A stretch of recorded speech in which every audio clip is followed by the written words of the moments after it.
welcome back to the Fit and Frugal podcast. I am your host, Tawni. You can find me on IG at Tawnisaurus. So today I have a couple friends with me, Mei and Kevin. They can introduce themselves. They look all hood right now. You go first, man. Yeah, for sure. I mean, we're all wearing black. Gotta look like twin brothers, but yeah. I didn't get the memo. I'm kind of jealous. I know. Well, yeah, my name is Martin Mei. Thanks for inviting me here. My wife and I, we own a private equity firm. We develop self-storage facilities. We were in the multifamily space for a couple of years, and we just got sick of dealing with tenants, toilets, tenancy laws, all of that. So what we do nowadays is we develop self-storage facilities. It's essentially just like multifamily, but without, any of the tenant with BS. The humans. That's it. Remove the humans out of it. Exactly, and Yeah. it's a lot more scalable, and we do that, through syndication. So we let people passively invest into our deals, and we're looking to launch a fund as well using the same model. So that's what we do on a daily basis. Cool. I'm Kevin. I'm a YouTuber and I'm a high ticket sales strategist too. So do everything from like sales calls to like masterminds. That's something new that we BBC, baby. Yeah, exactly. Yeah. We're going to launch BBC together. yeah, definitely. On this couch for sure. But yeah, like that's me. Oh, also a 10th Planet Jiu-Jitsu bro. So I love Jiu-Jitsu. That's it. Dang. So can I hire you as a bodyguard? Probably not, because I'm not that good. Yo, if a UFC fighter comes up to me, you're fucked, dude. Fuck, I can't even run, dude. I'm very unathletic. I just lift, that's it. But I don't think I can run. Yeah, but that's me, man, in a nutshell. Yeah.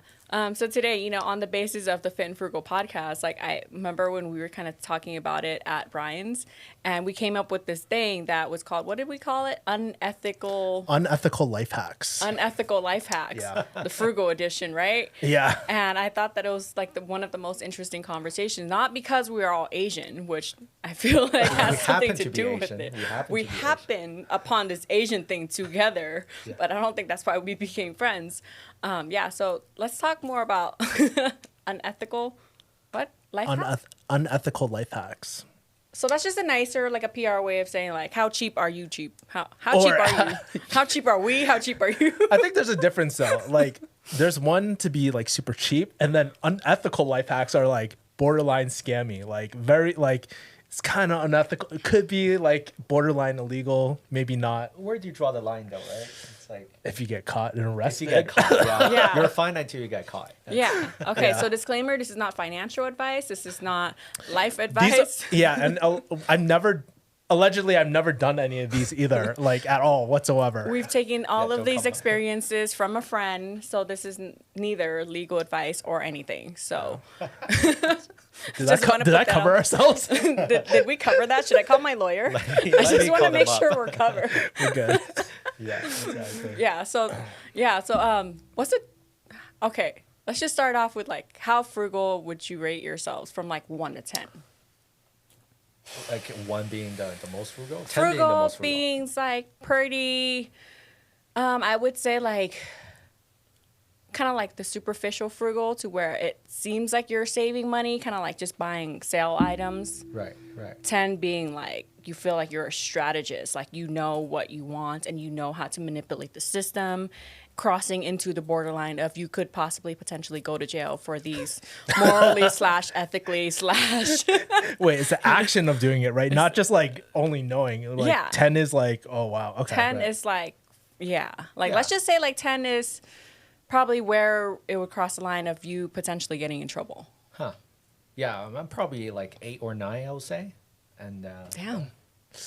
Yeah, I definitely despise the ones and stuff because I feel like coupon shoppers and clippers, they're so inefficient. I'm like, dude, there's better ways to use the system. Yeah. Like, I think honestly, the way my mind works is probably like a 10. I don't know, it's the Chinese side in me always try and be like, oh, how's this person ripping them off? Like, can I do the same? Can I one up them? That's like what's going through my mind, honestly. But how I actually act, probably like, I don't know, 5, sometimes an 8. It really depends my mood, honestly. Yeah. How about you? Like, I feel like I'm an 8, but now that I've heard way better strategies than how I've been living my life, I would realistically say I'm like a 3 or 4. Really? On a daily, but then I get to the levels of like a 7 sometimes, if that makes sense. It's gonna be interesting. Like I thought I was really frugal until I met like really frugal people, not cheap people. Like they actually have a lot of money, but then they got to their net worth and their wealth through frugality, but like you can't even see it because they don't look cheap from the surface at all. Have you guys ever seen that like that show, The Cheapskates or something like that, with the super cheap people who will like rewash their fucking toilet paper and stuff? And, oh my god! And then dry it. I'm like, oh. Okay, then I'm like a negative one. Dude, those people I'm sorry, trees. I can't give you up. Dude, those people are like. Dude, that's intense. But it's like not even efficient because I'm like, dude, you're probably wasting more water than doing it in the time and all that's that. Not even frugal anymore. That's just disgusting. And the personal brand too, like that's just your hygiene. Dignity, your dignity, man. That's something else that deserves its own episode. But it's not what we're discussing here. Yeah, I think even just toilet paper. Like I thought I was like good at shopping at Costco or something, right? Just because I think that's where most of the basis of my choices come from. Like I buy clothes there, I buy gas there, I buy food there, I buy most household items there. Yeah. And I feel like it saves me a lot of time. It's because I can get everything done within an hour. Yeah. And frugality kind of comes down to me actually saving time. It's not really like a dollar amount. Because sometimes if I have to go to 4 different places to save like $2, like that actually, to me, wastes more money. It's because I could do better with the extra 2 hours that I spend driving around to save like $1 on something else. That's it, You know. And I also like what Kevin said about mentality too. It's how I see it, it's really a mentality, right? So that's kind of how I treat my business expenses, how I treat my personal expenses. But it's always about strategizing how to save a bit, both on time and also money, right? So. Yeah, I think about maximizing energy. Like in the old days, like in college, I was like, how do I maximize my dollar? But back then, I didn't really have any skills to like really generate that much money. But now as I get older, I value my energy a lot more. And I realize like, going to 4 different stores in that same amount of time, I could like do an affiliate deal like this or some sort of sponsor deal. And that would generate like multiples of that time and whatnot too. So I look at it more as energy these days. Yeah. So on my drive here, I was thinking about this. Like, have you guys always been like this? Kind of thinking about frugality, trying to strategize the best way to use your money and your resources, or was there like a monumental moment in your life that kind of made that shift? Yeah, no, I think for me, I grew up pretty frugal. Like my family was well off before I was born, and then we were in Vietnam, so like the whole war and all of that communist thing kind of took over. But I grew up like the roots of my, like how I was raised is Buddhist and very holistic, very non-materialism, I guess you would say that. But we were raised, like my grandpa was a monk and my grandma was a businesswoman. So we knew how to do money, I guess. Like we knew how to conserve money. But when we got here, we were poor as hell. It was just me and my mom. So I think the lines kind of shift from me taking those roots out and learning to make really good money at a really young age, like 12, 13. Yeah. For the same reasons, moral, ethical reasons that we won't speak of, but I learned how to make a lot of money at a really young age. So money was nothing really important to me. But I think it was when I got to like my higher teenage years that when I started spending a lot of money, and I think that ego kind of took over, like the high consumption, consumerism, all of that capitalistic, patriarchal, like dick got into me or something like that. And I really liked like, wow, if I can use $100,000 to make $500,000, what else can I do, right? So once you tap into that mentality, I just kind of forgot about my frugality, and then I just got really irresponsible. I think that's the right word if we're speaking financially. The roots is still in me. Like I'm naturally a frugal person, but I think the power like overcame me at one point in my life. And then, obviously like I would get humbled, years and years later, and then kind of return back to roots. Like, who am I? Do I really need all these things? Do I need to like live my life and kind of pick up on all of these items and just hoard a bunch of stuff just to, right? Yeah. Attach your self-worth or attach your status to owning a bunch of stuff that really, really holds no value to me. It's just because I could afford it. I could afford it once. I can afford it twice. I can afford it 3 times. But does it really bring value to me? And that's when recently I kind of became back to my roots. It's kind of like none of these things really matter to me. And I think that's how I got to the values I'm here today and attracting like conversations like these, which I find really enlightening. Right. Yeah. I really like what you said about like things happening in stages and stuff and how you had different phases. Like for me, poor like Chinese family and stuff like that. And my dad was like super, super cheap, but it's not because he didn't have money. It was because like how he grew up and those like mental models that he brought into our family. And so I kind of grew up with like a very similar mentality. And then I think one of the first people I started reading up on was like Ramit Sethi. Have you guys ever heard of him? I Will Teach You Be Rich, the brown guy, Indian guy. Yeah. He talks about the difference between like being cheap and then like being kind of like living a rich life, almost like being frugal. The differences between like the words that we choose are very, very important.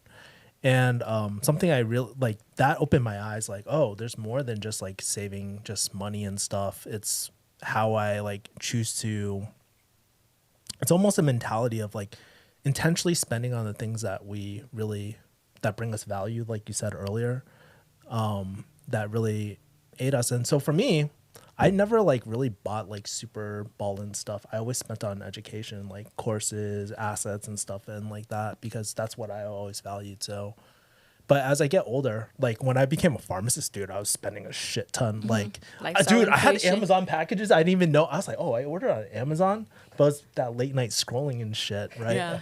But then you're like all sad, dopamine driven. Yeah. That's right. Like, yeah, I need this. Buy now. Gratification. The instant gratification. But then nowadays, like for me, I just like try to live as minimally as possible. And what people don't realize is like all that time you're spending on coupon clipping and shit, you know, you would just save more money if you didn't buy it to begin with because you realize it doesn't serve your needs or anything like that. Yeah. Right. Yeah. How about you? I hear ya. Yeah, on my side, I feel like you know, my parents are probably going to be heartbroken if they know how frugal I am. But, you know, I'm the only child. I don't know about you guys, but I was the only child. Only child as well, right? No, I have a brother. Okay, yeah.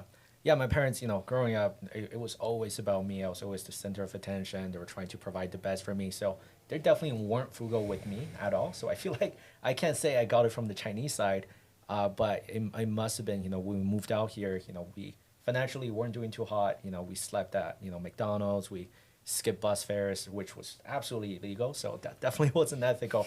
But, you know, we essentially just had to, you know, make ends meet, right? So me and my mom would just spend the night at McDonald's and they would just kick us out in the morning, that kind of stuff. So kind of gone through that. And when I went to college, when it was time for me to go to college, we actually decided to go up to Canada because it's way cheaper compared to the US. So that's how I happened to be Canadian. But up in Canada, when I was, you know, I still remember this, when I was looking for, you know, the residence for the first year, you know, how it's, you know, it's your college year, you're supposed to have fun, you know, people stay at residences. Couldn't afford a residence. So what we ended up doing was we rented out this 1-bedroom, 1-bath apartment, and I found 2 roommates on Craigslist. So one of the roommates would take the bedroom, and I will share a bunk bed with another roommate in the living room. So that's kind of like what people call house hacking, right?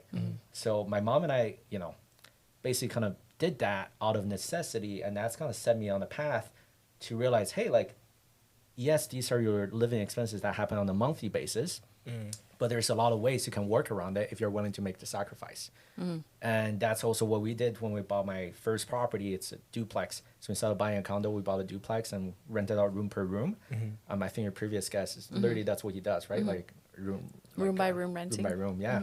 So that's essentially like, I think just the mentality just got triggered from there where I realized, hey, like, yeah, your expenses can be high, but there's a lot of ways to work around that.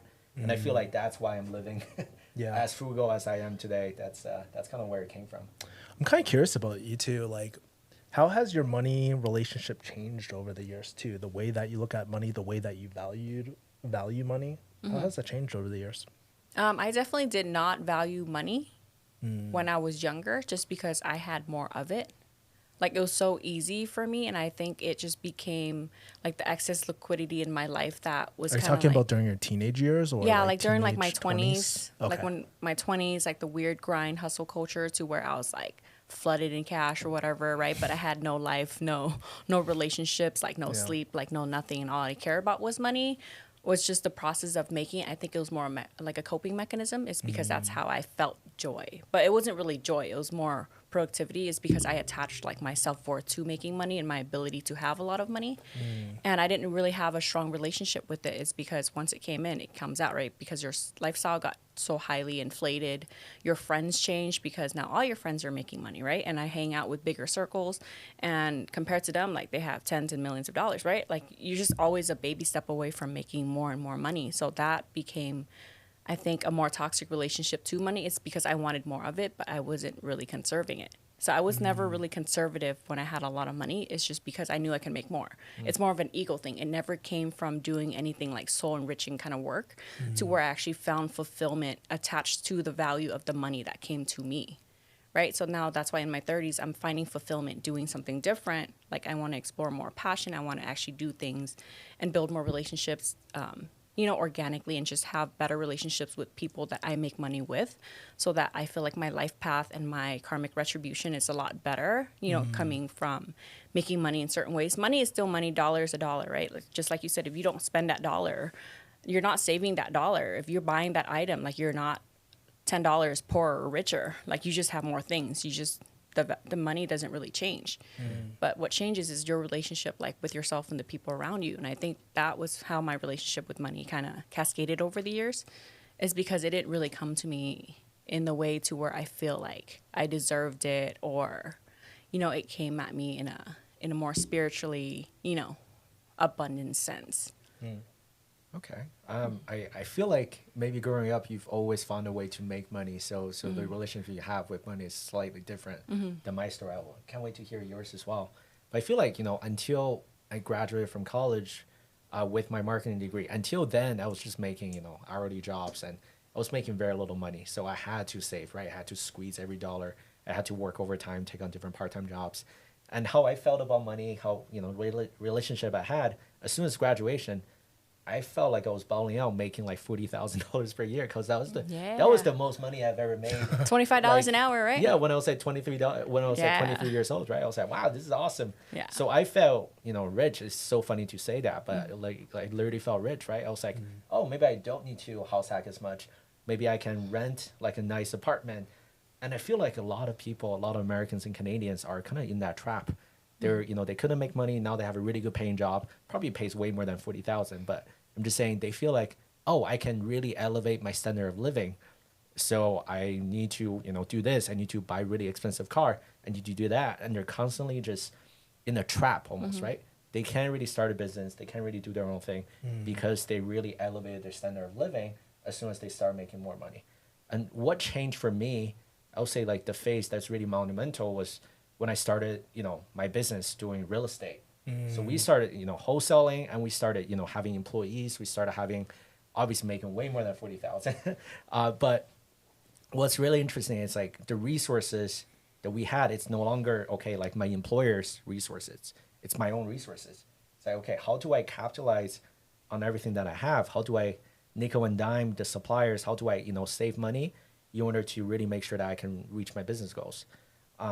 But at the same time, just like what you're saying, I think paying for education, that's where, definitely we're not nickel and diming for that. I feel like my relationship with it right now is if we can pay a heavy ticket item to get to a specific network of, people that we're trying to get to, if we hire the right people, I used to pay my VAs like $3 per hour. Now we just hire someone from Algeria for $50 per hour. And he's going to be a graphic designer because this is the right person to have on our team to get the job done. So I feel like, we're cheap on certain stuff, but, when it comes to education, when it comes to stuff for your businesses, we're willing to pay a heavy ticket price nowadays to get it done properly. Yeah. So that's kind of the recent shift in my mindset. That's so interesting. I really relate to that because like, especially running my businesses, I think about how can I deploy capital a lot better, right? How do it's not only because like I related to what you're saying, like right after. So for me, I graduated pharmacy school as a practicing pharmacist, making 130 to 150K. And I was like, oh shit, I'm balling. And I was made it as an Asian. Yeah. If I like do all my cheap hacks, I was like living with other people. Like I was paying $600 in rent per month in LA. In California. Yeah. We just got this big ass house and we were just living there. Dude, imagine how much capital I had. But the one thing people didn't realize was that I was so miserable. My health was taking. I had high blood pressure at like 27, dude. That's ridiculous. So having all these health implications, I hated my job. And I was like, this isn't going to be my life forever. And I realized there's more to resources than just freaking money, right? There's like time, there's energy, there's a lot of other considerations, right? I think that's when my relationship started changing. And then again, it started changing like again, when I started my own business, I like doing YouTube and high ticket sales and stuff. So that was pretty crazy. Yeah. What we've been talking about lately is all the failures that entrepreneurs have to go through. It's because we don't sit here and talk about losing money all the time, but I feel like lately that's the conversations I've been having with people. It's because we actually have organic connections now to where we feel vulnerable enough to share, be like, hey, I just lost X, Y, and Z on this business. This business is doing this. I'm in a negative here, but I made money here. Yeah. And that story about, or even the storytelling with how you spend on your businesses or your personal expenses, I think that's a high sensitive topic. And it's always been a taboo, especially in Asian culture too, because we're not really allowed to talk about money, is because we're always supposed to like kind of gloss over it. Like everything's fine, you know, like with being Asian, like you're always supposed to pay the bill because you're, you know, the older one at the table or whatever. And I feel like those values kind of intrinsically was in me already. And innately it made me worse financially when that relationship changed, like for a little bit in my 20s, is because I'm like, oh, now I can take care of people, I can give back, and my value and my contribution was just paying for everyone and like contributing to these relationships that I had in my life, but it was really no value. If I would have just went to masterminds like when I was 22, I don't think I'd be in the same space now, right? It's because I would have better relationships in my life that to where we can sit and talk about money.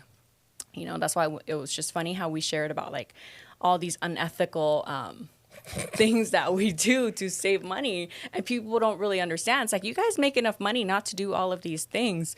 But I don't know if that's like a high that we're kind of chasing. It's because it's Allegedly. We didn't do any of this. I didn't do any of this. Don't sue me. I don't want to go to jail. Theoretically, if someone was to save money on Amazon, you know what I'm saying? Like all of these tricks, like where do you think we learned it from, or how did you guys get around to finding these alleged actions? Yeah, I mean, great. It's funny. I feel like we should make a list of everything. I mean, if you notice my wrist, you can see probably a timeline. That's because I just returned my Apple Watch. Oh, to we Costco. were there. We were there. We talked about this. We talked about this. And you had an iPad. I had an iPad as well. And you're like, I'm returning this in 7 days. Let's talk about that. Where's your iPad? Allegedly.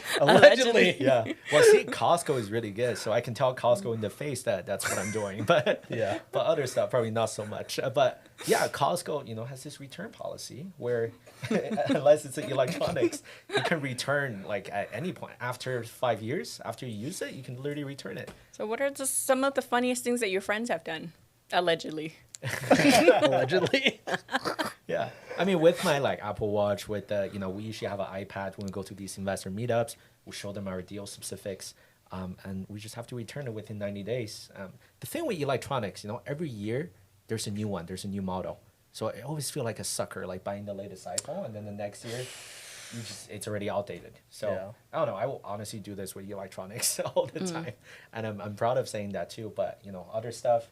I know whenever my friends come to visit, if they're crashing in my living room, I'll pick up a mattress from Costco, and I will return it after their trip, right? Because again, Costco is the best when it comes to stuff like this. You buy a mattress. You're not the type that buys like an air mattress. At least I have an air mattress. Nah, you want like top of the line, you know, drop like $700-$800 on a queen size mattress. No, I throw my bitches on a mattress, but no bed frame or anything like that. Oh, no bed frame.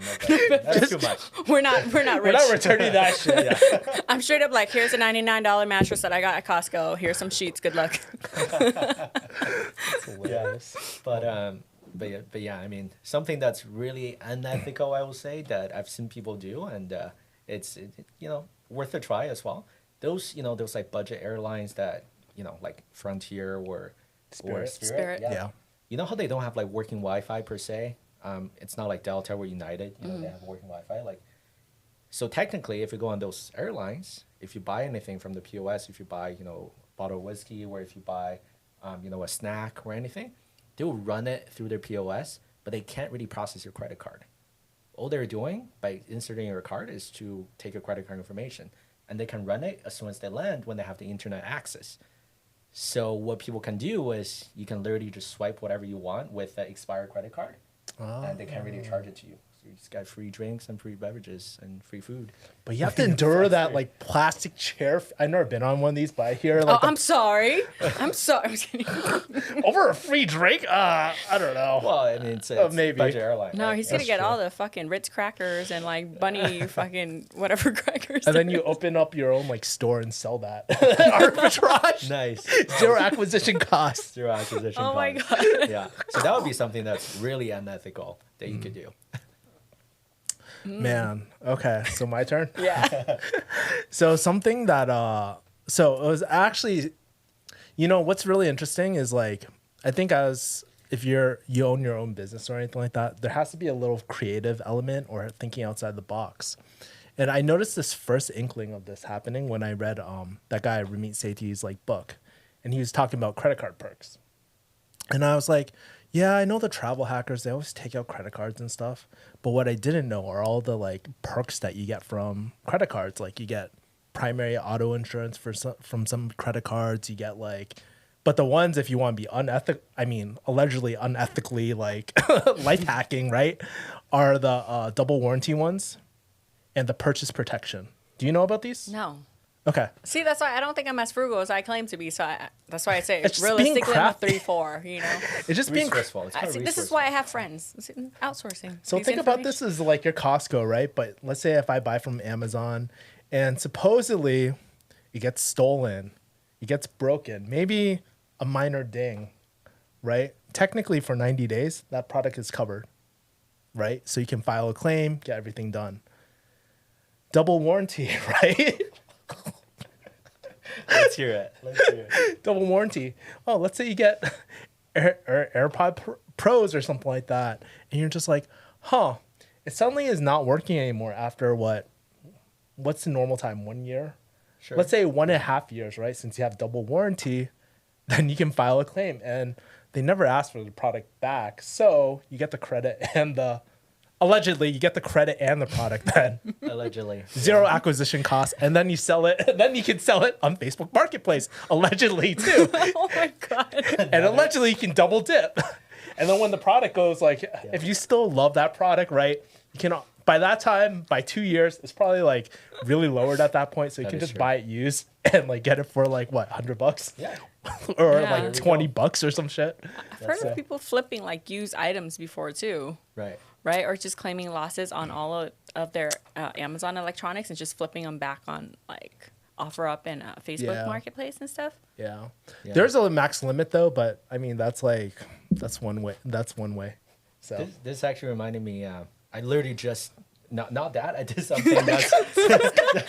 I did something. You have a lawyer, right? Yeah. No, I literally did. I mean, it's not that unethical. I feel like people must do this. insurance fraud, I think, is illegal, right? No, it has nothing to do with that.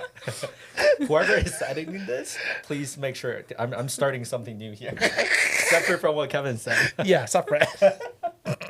But I recently did this, and it fully works. It's funny that we're in Vegas, so a lot of people obviously come here for trade shows.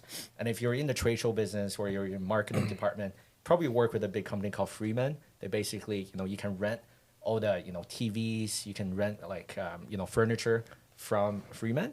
And so a lot of trade shows, like, a lot of businesses, what they do during trade shows is that they have to pay a high ticket price to rent all the equipment to beef up their booth, right? To decorate their booth, to furnish their booth.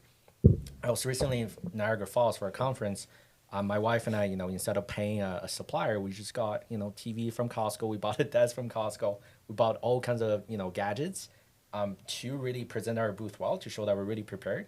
So instead of paying the supplier, we just got it from Costco and return it right after. So I think, that's one way that businesses can literally save money on their marketing call. Oh my God, this brings up a memory that happened really, really recently. It was at like one of these masterminds, right? Yeah. 30K mastermind per head, right? And like, dude, the person like flew down. They're like, oh my God, I don't have any of this stuff. The guy that's coordinating the mastermind is like, I got you. We'll go to Best Buy. We'll go all this shit. So we just buy everything and then just return it right after. Even the light bulbs in the freaking ceiling from Home Depot. There we go. Because you want nice lighting for like video shots and stuff. But dude, Like equipments and everything zero too? acquisition costs. That's how you use credit. I love that. I love that. I'm looking at this room because it's a really nice setup. I'm just trying to see what can be purchased from Costco. Hey, we should ask the owner. Hey, where did you get all these items? Can be returned from Costco? My mind is working really hard. See, but that's the thing, right? That's how these unethical life hacks happen. And there's a whole Reddit forum on unethical life hacks. I also have illegal life hacks. Wouldn't recommend it, but if you don't want to get arrested. But it's just like hearing these things. It's like, oh, that's how someone did that. I wonder if I can like one up them or try some other loophole and see. It just reminds me of like things like marketing and stuff like that. You try different campaigns, you're A/B testing, seeing which one doesn't land you in jail, and all that. That's the thing. I mean, we're all business owners here, so we've got to bootstrap, right? We've got to make it happen with the resources that we have. Yeah. How about yours? You didn't share any. Yeah, I can't even think of mine because I don't. That's what I'm saying. Okay, I gotta take like 1 points back now. Maybe I'm like a 2. I'm just kidding. Oh, there we go. I don't think I have anything that's really life hacky. Because this whole time I would think what I've been doing with Southwest is when I book a flight. Because I have a Southwest card, I'll book it and then I'll check and then the prices will go lower and you just rebook the flight and you get the refunds. Because that's how I hacked Southwest. But I don't think it's a hack. It's just something that I naturally do. That's a standard. Yeah. It's like the minimum what you got to do, Tawni. Yeah, exactly. That's what I'm saying. So that's just something I do regularly, but it's not anything to where it's like item specific to where like there's just things at Costco that I would never pay full price for. Just because that's just it. Like, what's one example? Like protein powder, or like everything that I use normally in my house. Like there's a pattern of when I go shopping. It's because there's like literally 20, 25 items that I always eat. You know what I'm saying? And that I always have in the fridge, in the pantry or whatever. And I refuse to pay like full price for it. Even for full price and it goes on sale within 30 days, you can actually just take it back and get a refund. Yeah. So like, see, like just things like that I know how to make it fit my life. Like I wouldn't go necessarily out of the way to do some of these things. It's because of the time thing. If it's convenient for me, sure, I'll entertain it. But if it's like, it's going to take me like an hour to figure out how to do it, just because I feel like I'm a really terrible liar too. So if in some of these situations, if it requires me like to have human interaction and like, if I have to lie to someone, I'll be like, I don't like it. I don't want it anymore. You know what's funny about the whole Costco return situation? They always ask you, like, per item, what's your reason for return? I'm just like, I don't want it anymore. I just blame it on my wife always. I'm just like, my wife hates it. She doesn't want it. We had a fight about this. She really hated it. I don't know what to tell you. Like, please return it. I ate most of it. It's not like they're going to say no. I've never seen them say no before. Maybe on certain, maybe rare exceptions. But what's the weirdest thing you've tried to return that you felt like really guilty about? Everything I've ever bought from Costco. Dude. You still have a membership, right? Oh, yeah. That's the only unreturnable thing, probably, the membership. True. Yeah. That's like, I feel like that's like a splurge. That's how they get you. Get you. Thousands of dollars of electronics and all this shit, and they're losing money on a $6. They're making money off a $60 thing.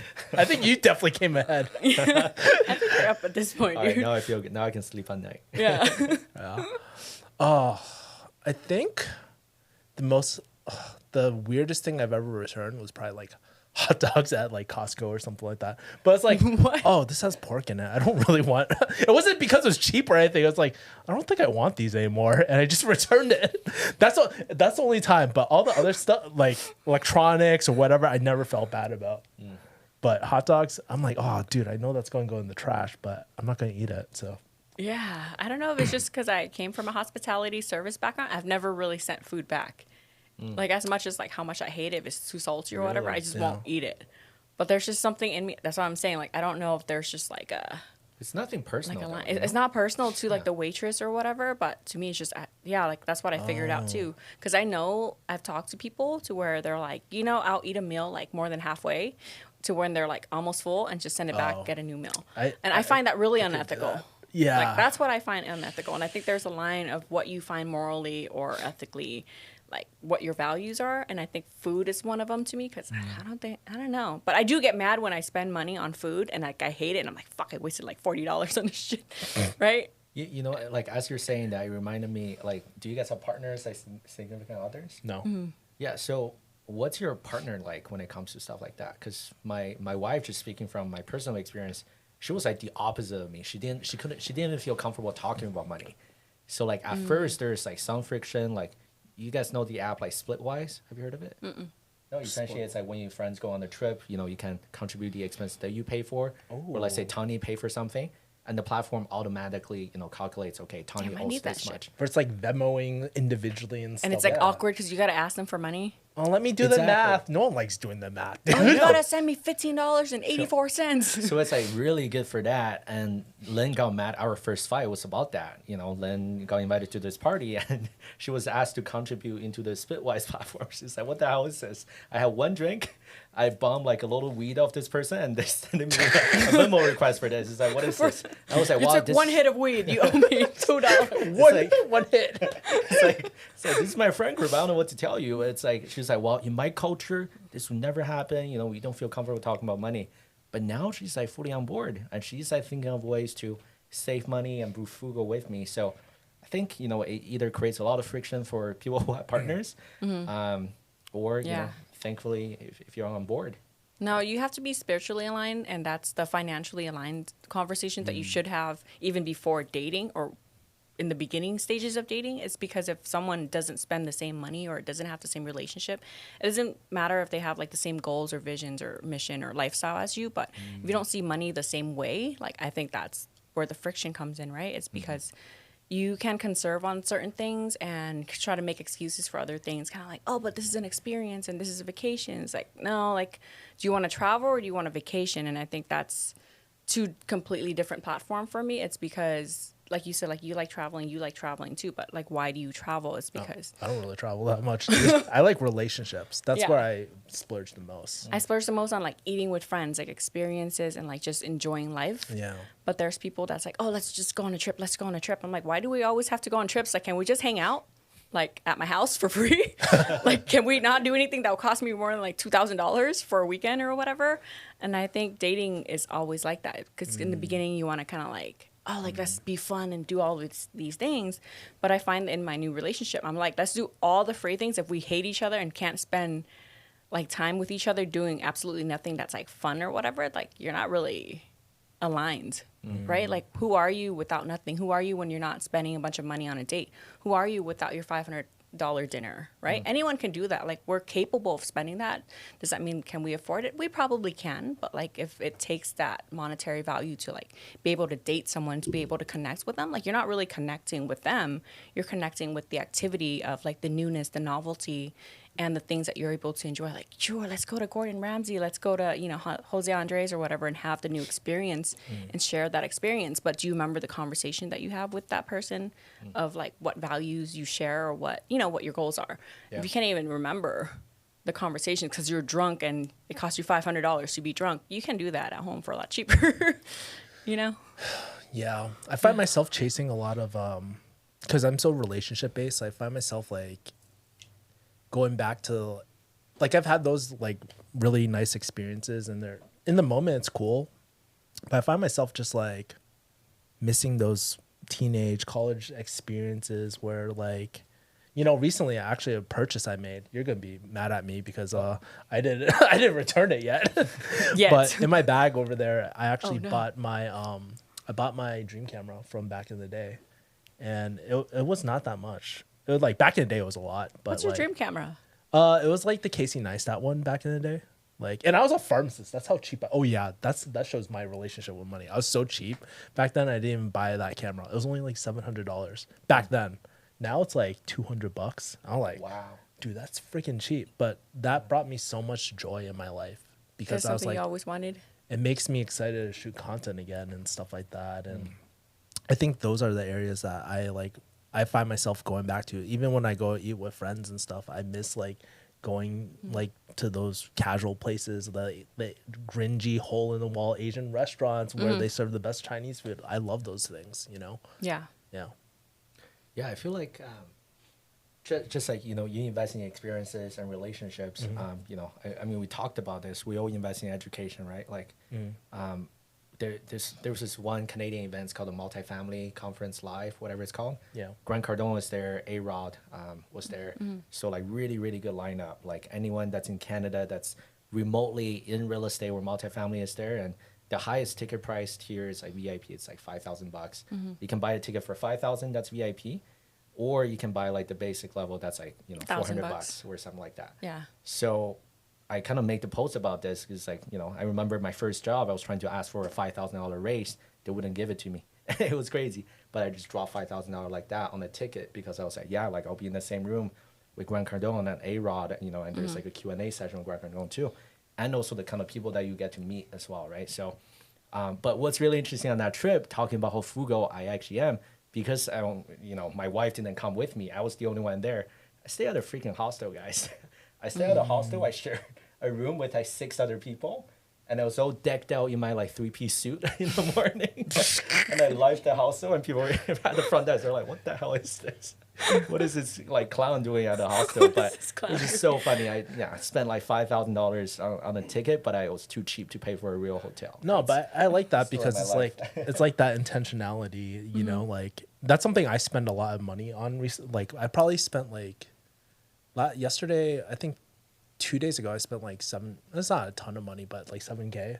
Like, but it was all on masterminds and stuff because that's a power network. And then what's really, really cool, like those events that you're talking about going to, like half the time I get comped in for free because of my network now because of that initial like thing. So it's just really, really interesting too. Intentional. Yeah, very intentional. That's right. No, I appreciate that. You've made me sound like smarter. You're not cheap. You're just intentional. I'm minimalist and intentional. There you go. Yes. Yeah. I think we budget out about like 20, 30K a year at least on these educational experience too, because now it's a priority to me. And before, you can spend 20, 30K going on like 3 different vacations or whatever. But now I'm like, this is where I'm going to spend my money. And going back to the partner thing, like, because I remember when we saw you at the conference here, how you bought her a ticket, right? The VIP ticket. That's right. Kind of like, that's what I kind of splurge on too. It's like the VIP tickets. Because I'm like, why not, right? Because you get to talk to better people, I guess. That's going to bring you to like a more elevated conversation. And you're like, I bought her a VIP ticket, but I'm going regular. Yeah. Is that? I didn't even get myself a ticket. Oh, so you just went in, right? Yeah, I just I think on the second day I saw you, you're like, I don't even have a ticket. Yeah. Yeah, exactly. Half the time they don't even check, dude, those events. Well, on the last day they don't even check, I wasn't trying to sneak in. She was like, she had a speaking spot, so I was like there to support her, but I wasn't, just gonna go in without a ticket anyways. But I do think the 3 of us were very like-minded in that sense, but frugal at the same time, so intentional. Yeah. I got a burning question I've been wanting to ask since the beginning. Yeah. What's a cheap life hack that you tried that definitely was not worth it for you? You're like, dude, this is a complete waste of time for me. What's one thing that you tried? Complete life hack? Yeah, like that I find like online? Cheap life hack that you tried out that wasn't worth it. Cheap life hack. I've got one. If you want some more time thinking about it, it's interesting. I feel like once you're married, there's certain things that you just can't do anymore. You can't be the cheap bastard that you always been. I'm talking about myself, but I told you guys, I could sleep under the bus. Like that's fine. Truly, I can sleep anywhere.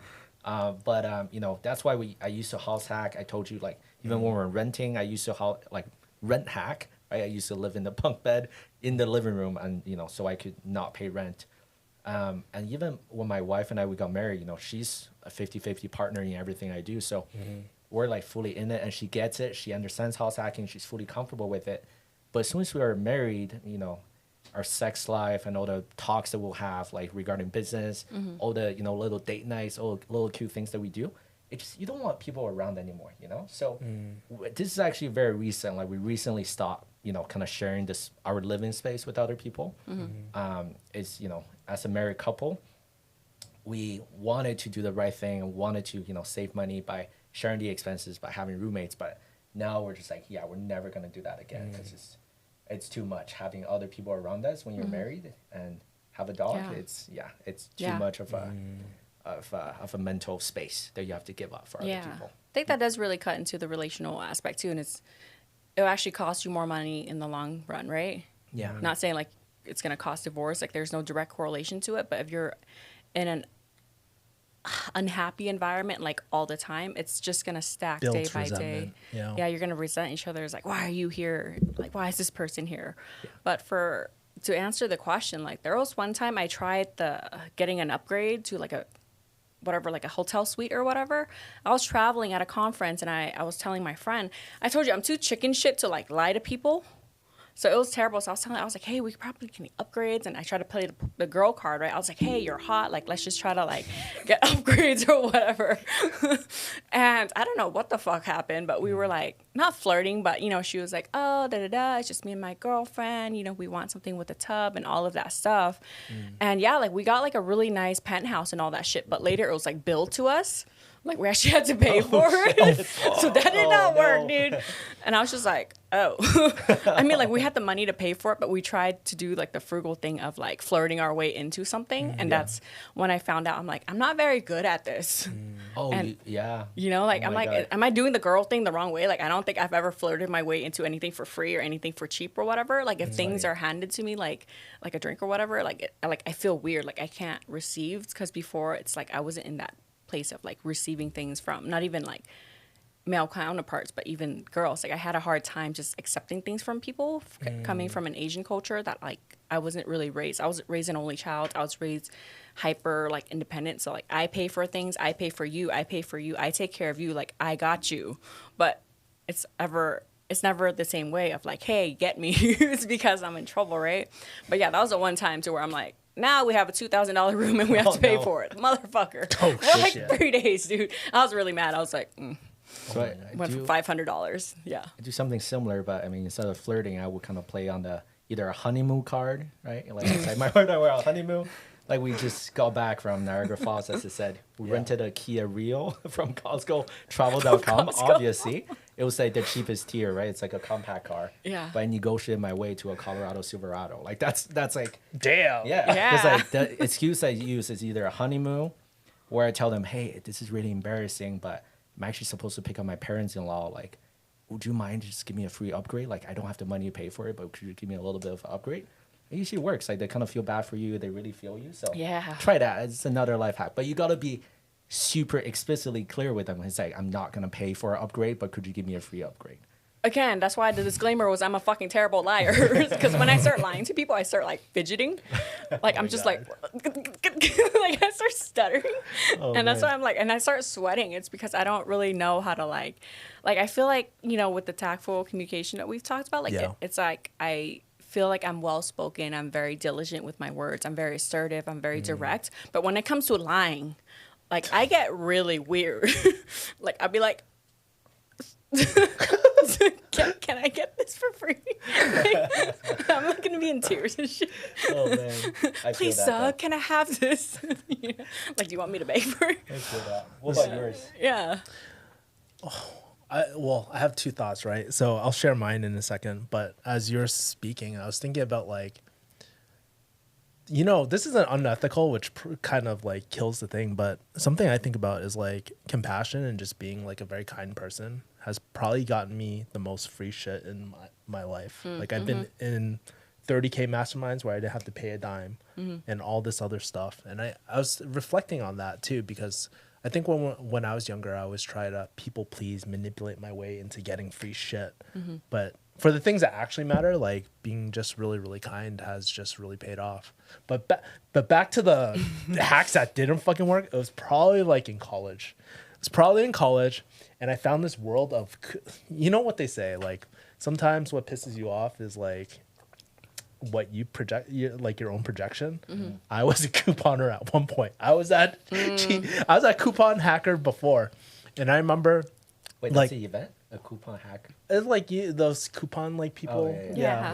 So where you Coupon take hacking. this, you pay for it, and you double dip on another one, but it's a different transaction, and then you like take that one, you do a refund, and you like. I thought it was like funnel hacking live, but like No, it's not funnel hacking. It's nothing. coupon hacking live. Wish we It's can pretty hack much the coupon funnel. hacking live. Is there Yeah. a sales funnel we can hack after? I was like, what? This Oh, is an man. event? Yeah, sorry, go ahead. No. I was doing that because I was like, oh man, I could save so much money doing this sort of shit. I remember getting my credit card bill. I was like, what the fuck? Like, this bill is higher because I bought so much unnecessary shit that I was never gonna buy. And that's when I was like, this is not a smart way for me to spend my time and spend my money and go store to store trying to like coupon hack stuff. Yeah. So you have like. I got hustled. I probably did something wrong, honestly. But you're like, how do I have 17 mouthwash and like 18 detergents that I'm never gonna use? Yeah, I know. And then they expire on you, or maybe you get left with like $4,000 worth of like chocolate that you can't get rid of. Allegedly. A little nod to our producer here.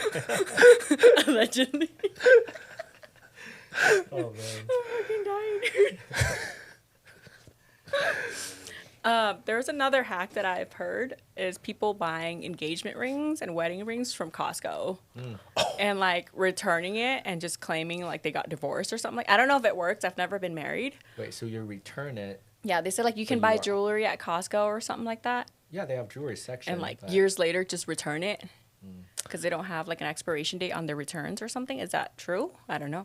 I don't know about that, but as I was preparing for this podcast, I was looking up like what are the top posts on unethical life hacks, right?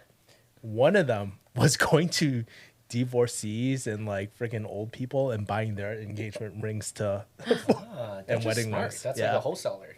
That's really good. It's like a wholesaler. Hey, your husband died. Death, divorce. Yeah. We buy engagement rings for cash. Yeah. That's good. Yeah. Can you flip those after? Can this be? I'm pretty sure you can. Yeah. Yeah, I don't know shit about jewelry, so I'd be a really bad jewelry salesperson. Yeah. Distressed sellers. That's what it's all about. But that was one of the top tips on unethical life hacks. Yeah. That's really good. Because I've heard about buying like furniture and all of that stuff too from a divorce sale. Like just find the local real estate agents and like, hey, which house is like going through a divorce and just buy all of their furniture because it's mostly brand new, mostly like their wives picked it or something, so it has to be in good price. And they're too sad to like sell it individually. So I did go to one of those and like try to buy everything for like $3,000, but it just didn't fit my house. Like the couch was fucking huge, but like that's what the guy was going through. But then the human me was like, oh, I really want to talk to him and like find out if he's okay. They're like, no, like no feelings. I'm like, but I feel so bad. You know, it'd be really unethical if you're the one that caused that divorce. And then you profit off of that. And then you arbitrage. It's a whole master plan. Arbitrage, baby. See, the Chinese side of me, it's like, is the stuff like cursed? Is it gonna be like bad blood? It's not gonna be cursed because you're gonna sell it off to someone else. Oh, true. Yeah. The bad luck goes this to is them. just an arbitrage. Good point. Are we planning a business right now? This is such an unethical business, you guys. I've always wanted to do like an unethical like webinar or something like what else? Like, what else can we sell or buy? I feel like we're onto something here, yeah. Yeah. Well, anything that comes with a divorce, right? So. Yeah, that is so sad. Because you don't want to be part of the statistics. Like, I think I know 2 people that got divorced. Oh. That's, like, in their 30s. Most of them are separated, but they don't admit that they're divorced. They just take the separation is because, like, they don't want to be divorced or whatever. But I don't think that's... I guess a bad reputation. I think it's just costly because I think marriage is just a costly financial decision to begin with. And, you know, like you being the only married person here, it sounds like you're pretty responsible in your marriage, like talking about finances and all that stuff too. Like, that's why I'm sure like there's people that have gotten married and it's like, fuck, I shouldn't have gotten married because it's so expensive, like the weddings and all of the fucking shit that comes with it. So I don't know if, is there a hack to how to get like cheaper weddings? There is actually, yeah. I feel like we're gonna. I mean, you're the married one, so. Destination weddings. It sounds expensive, but you know you can literally invite the entire world, but only specific people can show up. You know, so like we on our list, I think we invited like 200 people. Only 40 people can make it because we did our wedding in Spain, and most of our friends were coming from China, Canada, U.S., Algeria. From everywhere, and none of them could make it to Spain. Did you do a Chinese? Did you do a Chinese style where you make money too on top of the tables? I wish I should have. Oh man, see, I feel like there's certain stuff that I just like, even the engagement ring, I didn't really do any tricks or being frugal with it at all. But that's a really cool way. Like destination weddings, it sounds expensive. It's actually, it really brings down your guest list, and nobody is offended. So people usually just send you a gift. Or send you some money, and they're like, "Hey, like, I'm sorry, I couldn't make it." Yeah. They're so like, with no that, worries, you owe me one. Is it unethical if I just make a wedding anyways? Be like, "Hey, I'm getting married. Like, feel free to Venmo me." but I don't get married. I just set up the cards. That's just scamming people. That's just unethical. That's where we draw the line. You piece of shit. Yeah. Dude, I told you I'm a 3. I can get to a 10. I'm going to get scammy real quick right now. Dude, if we're doing that, I might as well like hire a hitman and take off all these people and buy their wedding rings and stuff and sell it. Oh my God. Oh, Jesus. Wow. I mean, allegedly. Allegedly. We are in no way affiliated with this man. So if you see your spouse missing or dead, you know what happened. It's an accident. Purchase protection, that like car that you drove to. I may or may not be getting married. Oh, man. I don't know. Yeah. And make sure you get a life insurance plan out on them before you do it. Go. Yeah. Very important. Damn, I'm like crying. Part of the master plan. Yeah. I think, Asian weddings, they make a lot of money. It's because I used to plan them and I see how much cash they rack in at the end of the day with the fucking envelopes. God damn. What do you feel like the profit margin is on that? It's about like 300%. It's because all the What? weddings I've planned, like the weddings itself, it's about 50 to 80K. Okay. So it's the higher end ones because usually you aim for like 30, right? Like the average ones that people do want to get married, they're like, oh, I want to spend 30K. I'm like, okay, let me see what you want. And they give me a list. I'm like, that's about $65,000 because like 9,000 of those is fucking flowers. And they're like, how do you know? I'm like, because bitches, like when they start listing flowers, they don't expect flowers to be that much, but flowers actually is the most like really high margin item. That and the bar. And that's like the only two things that you can't really save money on is because it's one is perishable and the other one you can't really return. Yeah. So there's no way to buy a bunch of liquor and like return it because alcohol is, non-refundable. I tried to. Because I used to plan weddings. They're like, oh, we need this much liquor. I'm like, you don't need this much liquor. They're like, oh, everyone's going to like have a great time. I'm like, just buy a third of this because you can't return it. And I think going with the profit margin of the envelopes, like I've seen like maybe that wedding just had really rich people. But in the back, like I kind of asked like one of my friend that was coordinating it. They were I think they made about like 150 that wedding in just like envelopes and like whatever like the gifts. Yeah. Like the checks or whatever that they came in because a lot of people just write checks instead of giving cash. So I'm wondering like what's the average price of entry? Because I've only given up to like $1,000 and I thought that was a lot. Wow, guys, I messed up then. Dude, imagine if you live stream that event and you're accepting donations from your fans too and monetize that shit. Put on Patreon. And do a Chinese wedding on top of that. Fuck yeah, I'm going to put on Patreon. I'm going to YouTube stream it. And then you get a life insurance policy on your wife and take her out. Oh, and then sell the ring. I'm not there. Dude. That's really good. There's one thing you just like save money, but there's another thing if you want profit. Money. If you want profit off of it, break even or profit margin. Yeah, but if you're going into it knowing that it's going to be a really expensive contract that you're going to sign the rest of your life to, like, wouldn't you want to go into it like at least positive? Yeah. Right. It's because most people go into it don't realize like they're spending 30 to like 80K on just one day, unless their parents are paying for it as a gift or whatever. But like that's really pricey, And then I see a lot of that. Here's actually a disadvantage with a destination wedding. Sure, you can have a shorter guest list, but people in their mind, they've already spent thousands of dollars just being in Spain, right? So like we ended up not getting a whole lot of cash, to be honest. So we're like, like our registry is literally like, give us money, basically. We're like, we don't. It's true too. Like Lynn and I, we don't want physical gifts. Like we just want, experiences or cash. But yeah, people are, writing very small checks. I think because they spend so much money getting to Spain. Getting there. Yeah. Yeah, because they're probably like, oh, they just want our presence. They just want us to sit there through the vows. And is it fucked up if I just give the, my vow or whatever? Be like, by the way, we love money. We're building a live syndication with this wedding. You're just a minimalist. Not with money though, but everything else. I just want to make money. If I'm going to do a really important life decision, I might as well like put that into, or you can word it kind of nicely. It's like, hey, this is going to go towards like the kids, We're writing our vows right now. That's what's happening. I'm planning on how to make money getting married. I wonder if mistakes. I wonder if I could put an irresistible offer together where I could actually make a shit ton of money on my wedding.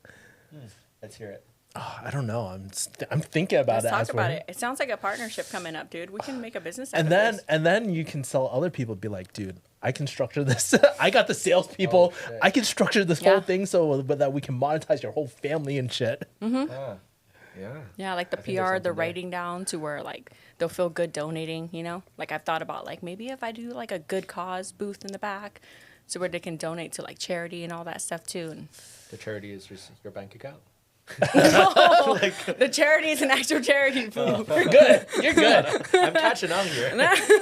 This is bad. I didn't think like this before I walked in here. 501(c) is actually the foundation to me. The library I'm building is for me. Yeah. But have you ever been to an expensive ass like wedding and like I've been to some, right? And I barely even remember those anymore. Like they're just a speck in my memory these days. Yeah. Yeah. Yeah.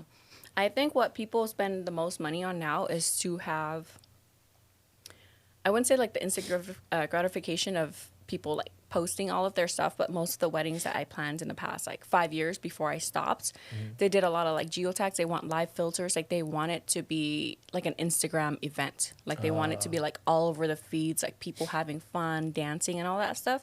So I feel like it's more of like a live event than it is, you know, like they want the biggest flowers, they want the arches and all of that stuff that looks like really glamorous. But if you're looking at like a flower arch and like the tables and the designs and the decorations around there, it's like $20K just for the backdrop of people posting the pictures that of standing with you. So like when I have that background going into it, that's why I was not against marriage, but I was really against the money that is spent on weddings, because marriage itself is different from your wedding day, right?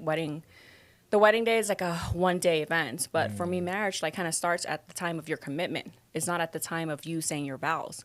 So if you're, you know, if you're intentionally like going into marriage thinking like, hey, this is the day I begin my commitment to you, like that's already a fucked up mindset. It's because you're waiting to get fucked up, be hungover, and be like, oh, I'm married, like I can't do anything about it. But if you go into it with the mindset like, hey, how do we, one, capitalize on this day, make really good financial decisions so that our one day doesn't ruin our financial stability and like put us in debt for like the next year just to pay off that one day.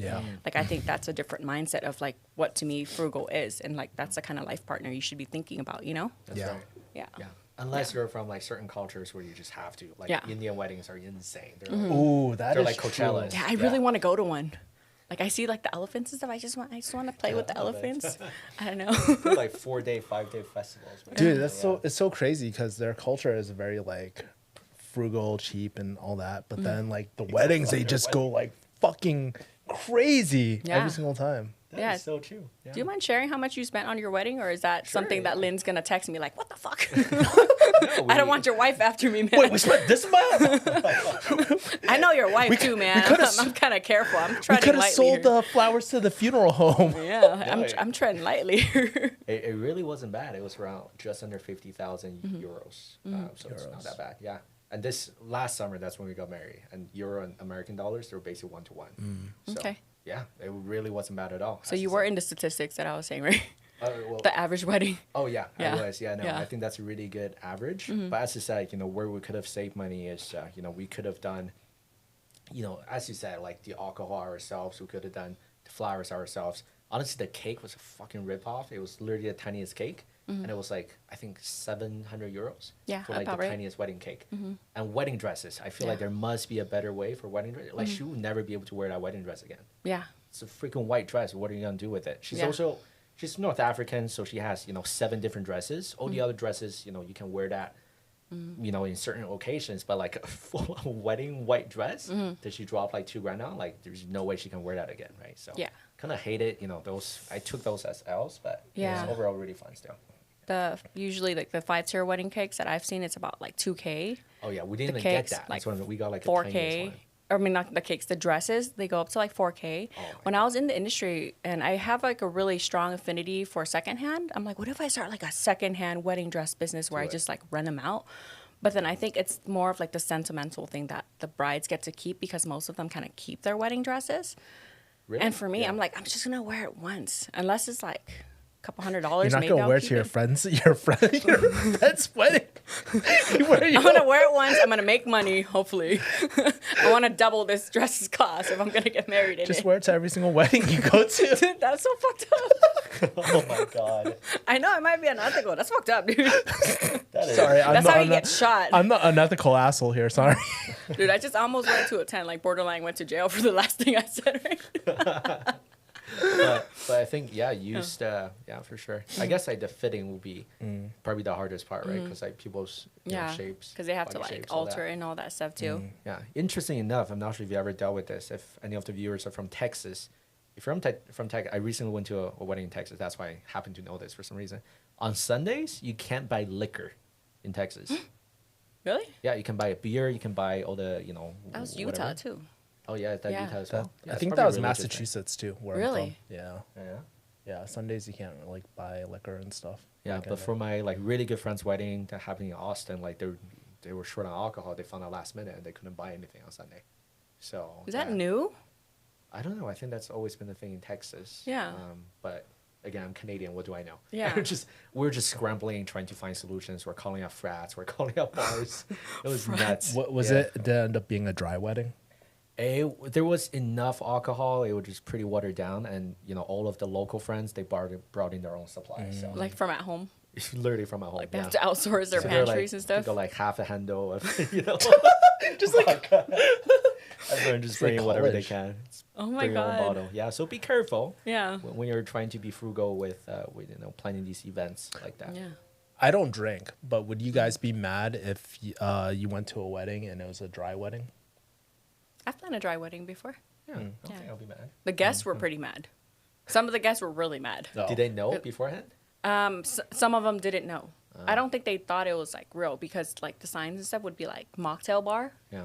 Because it was like a religious. Is it like Muslim? Oh, Muslim. Yeah, I was like, I don't know what it was, but then I didn't plan the wedding. I just planned the bar. So that's all I got the instructions for, and I planned a mocktail bar, right? And I didn't know, and I showed up, and like all these people were mad. I'm like, why are you mad at me for? Like, they're like, you gave me juice. I'm like, it's a mocktail bar. Like, what do you want me to do?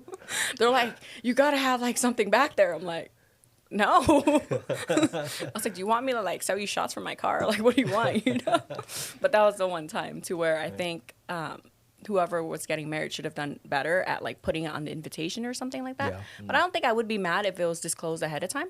Just because I stopped drinking. I don't expect other people to not drink, but I do want to host an event to where non-alcoholic drinks like mocktails are more favored, but then there will still be options and just not make it like everyone get drunk and kind of forget. And most weddings I've been to, which is not a lot, probably less than 10, but all I know is like you do shots of Hennessy coming from an Asian background and by like the fourth or not even right before the lobster, everyone's coked out and no one eats anything after that. So you waste like 6 courses of food and each table costs you about $500 to like $1,000, right? Those are definitely Viet weddings for sure. It's Viet weddings. I've worked them. I've been to them, and I've never like I've planned them too. So I know how much money goes into it, and I see the same pattern every single time. It's always up to the lobster, and then it's done. Up to the lobster. And everyone's coked out, and the bar is slammed with like all the bottles coming out, and everyone's drunk as shit, and it wastes all the money on the food. So I always tell them, like, hey, plan the good stuff, like, first, and then plan all this stuff. No. Like, you got to ease it in. You got to ease it in. I'm like, no, I looked at your guest list. Like, everyone is under 30. They're going to be on coke by, like, 7:30. Like, I'm not going to lie to you.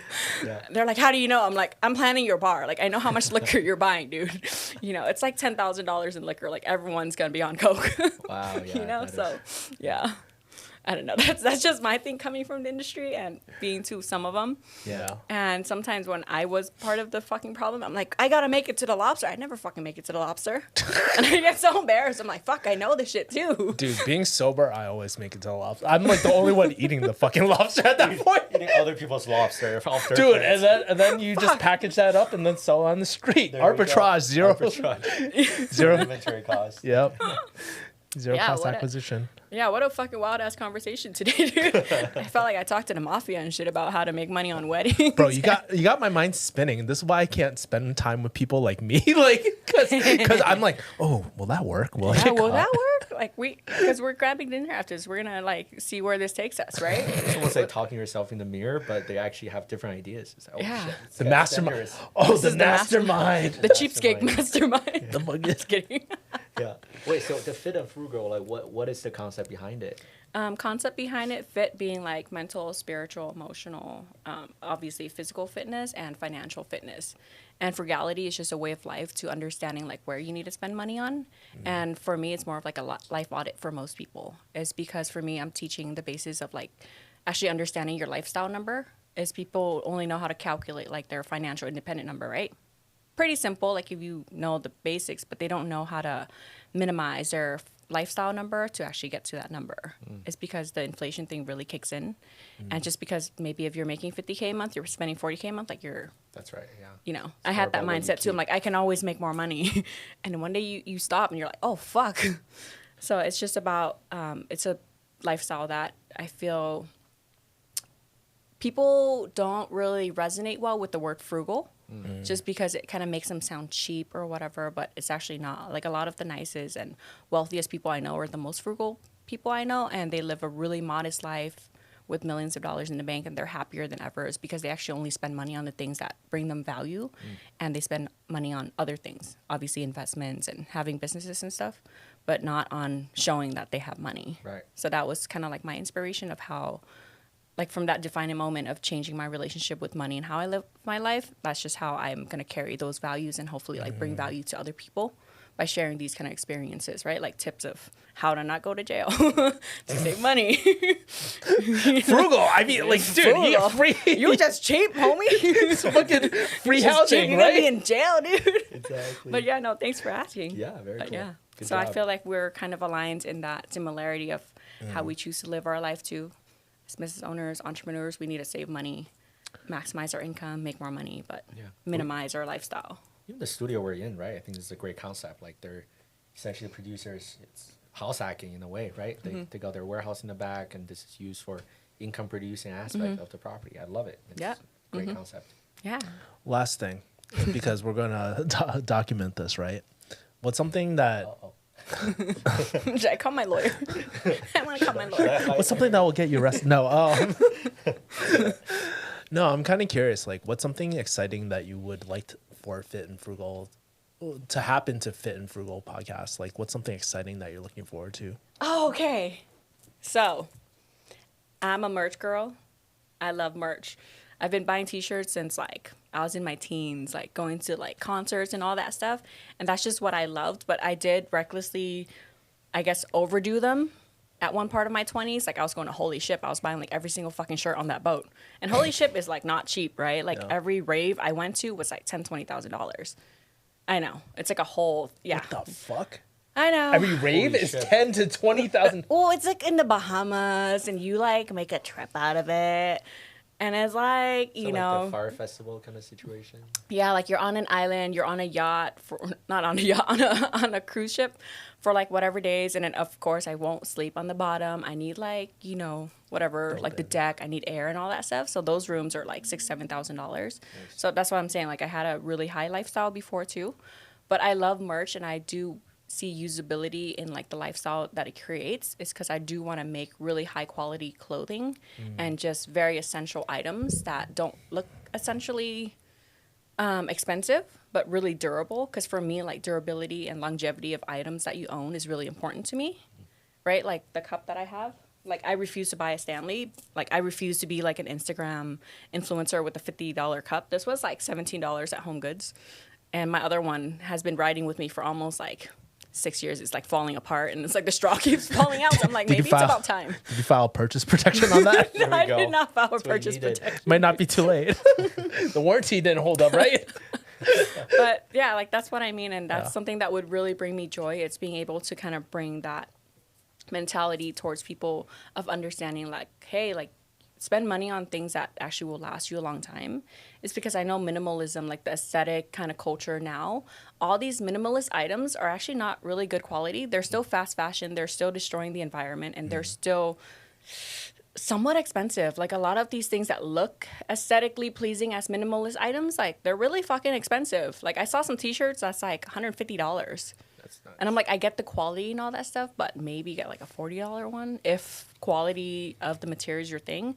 If not, like I shop at Target, I shop at Costco. It's like $10. And, you know, the wearability, it's like I calculate my clothes into cost per wear. If I'm going to buy something, like how many use do I get out of it? Like my shoes like $30. You know what I'm saying? Like I refuse to pay any more than like a certain amount for certain things. Like my pants were from Costco. It's like 20 probably like $12. I'm not even gonna lie, like it's probably not even $15. But for me, exchanging that lifestyle into people and understanding like the value of the things that you're actually paying for would make me really happy in terms of things that you're buying. So yeah. Technically it's $0 because if you're Martin over here, you'll return the pants too. So you're good. I love these pants though. Exactly. I'm emotionally attached to them. I've had them for like 3 years. Return them? I can't return them now, man. Yeah, you can. Yeah, you can. Costco. Yeah, Really? I don't have the receipts. It's so old. Don't matter. It doesn't matter. It's so old that it's becoming caprice. It's because I'm like outgrowing my own clothes. Yeah. But thanks for sharing that. I always thought you were designer stuff only. So No. I mean, that's This was given to me. Like I have things that are of sentimental values. Yeah. Gifts. Like I don't really like pay a lot of things on jewelry. I don't believe on buying things like that really don't hold value to me unless someone gives it to me. Like this shirt was a gift. Like obviously, like I truly like the things that I enjoy like wearing. I have like 10 t-shirts that I wear all the time and like 2 pairs of pants. Yeah. Like I have more than that, but I don't really care for them just because I don't see the value, you know? That's awesome. Yeah, cost per wear is important. Yeah. Cool. Yeah. So I like how you asked me a question at the end and shit. But yeah, so hopefully you guys got some kind of valuable tips or some laughs at least. I hope nobody goes to jail for any of these alleged conversations that we've shared today about what our friends have done in the past at Costco, etc., and airlines. Yeah, if you want to link up with me, I'm happy to connect on Tawnisaurus on IG, and you can find Martin at... It's Martin Mei, where if you just look up Martin Self-Storage on any of the platforms, you're going to come across my profile. You can go to refugiehustle.com/links. It has all my things, Instagram and all that. But on IG, I'm Kevin the Refugee. Awesome. Cool. Stay fit and stay frugal. Peace. Oh my God, the FBI are here.